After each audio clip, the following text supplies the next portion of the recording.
Assalamualaikum warahmatullahi wabarakatuh.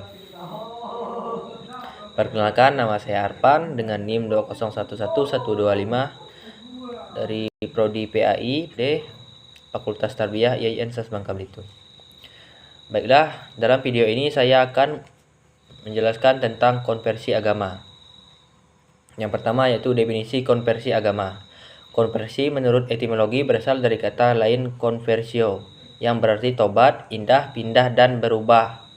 Selanjutnya, kata tersebut dipakai dalam kata Inggris conversion, yang mengandung pengertian berubah dari suatu keadaan atau dari suatu agama ke agama lain. Konversi agama dalam kurung religious conversion secara umum dapat diartikan dengan berubah agama ataupun masuk agama lain. Dalam terminologi psikologi, fenomena pindah agama disebut dengan konversi agama. William James menyebutkan bahwa melakukan konversi diartikan sebagai terlahir kembali, menerima berkah, menghayati agama, mendapat jaminan. Merupakan kata-kata yang menunjukkan proses, baik secara bertahap ataupun mendadak. Yang kedua, penyebab terjadinya konversi agama. Faktor-faktor dalam proses konversi agama ada dua, yaitu faktor internal dan faktor eksternal. Faktor internal berupa evaluasi diri akan kesalahan dan kekurangan, perbuatan dosa, kebutuhan sosial, di mana kebutuhan akan teman yang bisa mendukung dalam berhijrah. Sedangkan faktor eksternal berupa pembelajaran secara terus-menerus, mengajarkan akan bertindak, pengaruh lingkungan yang akan mempengaruhi dan mendukung individu tersebut dalam berhijrah, dukungan teman-teman sebaya yang memiliki tujuan yang sama, dan stimulasi dari luar yang memberi dorongan untuk bertindak. Untuk pembagian konversi agama ada dua.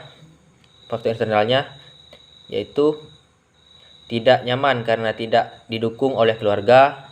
Yang kedua, tidak mendapat bimbingan agama sebelumnya dari kecil.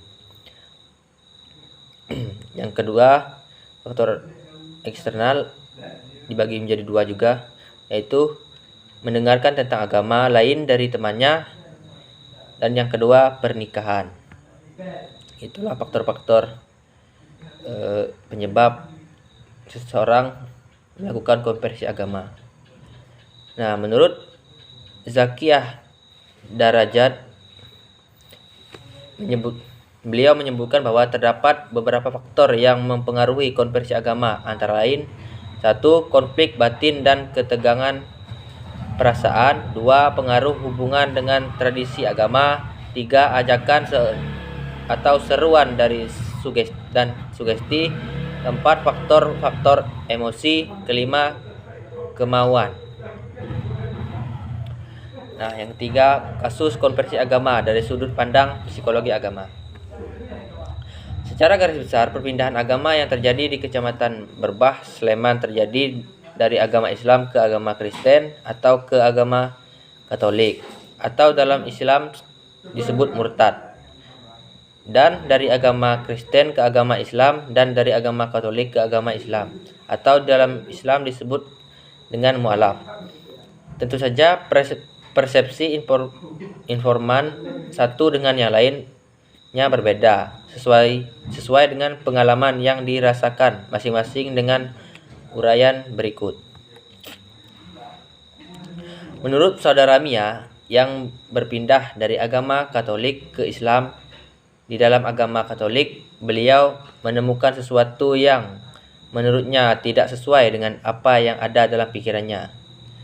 Selanjutnya, Ibu Mulia Ningsih yang berpindah dari Katolik ke Islam, yang menurut beliau yang telah merasakan berada di dalam ajaran agama yang berbeda, baginya semua agama pada dasarnya baik. Namun, beliau menyebutkan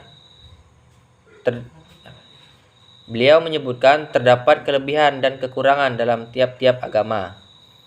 Akan tetapi, ajaran yang ada sama-sama baik dan dengan tujuan yang sama, hanya saja jalan yang ditempuh berbeda-beda. Nah, selanjutnya menurut Ibu Paini yang berpindah dari agama Islam ke agama suaminya, yaitu agama Kristen. Bagi beliau, semua agama adalah baik, tergantung bagaimana orang-orang yang mempelajari serta mengamalkannya. Namun, dalam agama Islam yang paling sulit dipelajari adalah membaca dan mempelajari bahasa Arab. Demikian penyampaian materi dari saya. Apabila ada kekurangan, saya mohon maaf. Pada Allah saya mohon ampun. Saya akhiri. Wabillahi taufik wal hidayah. Wassalamualaikum warahmatullahi wabarakatuh.